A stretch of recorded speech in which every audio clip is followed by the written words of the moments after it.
Hello everybody, this is the Accordion 19258. It is a Hohner Corona accordion, still made in Germany, if you can see there. There'll be some pictures online.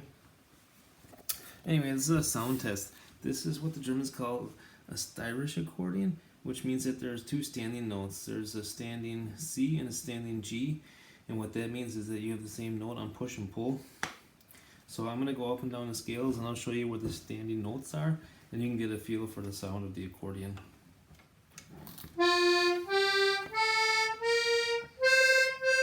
There's the standing note.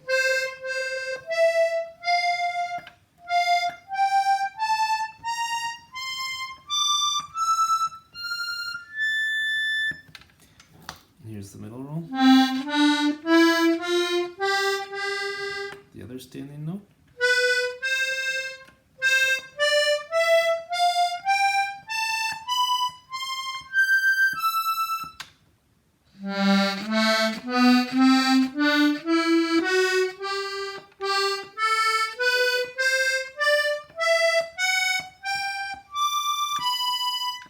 Here's the bass side.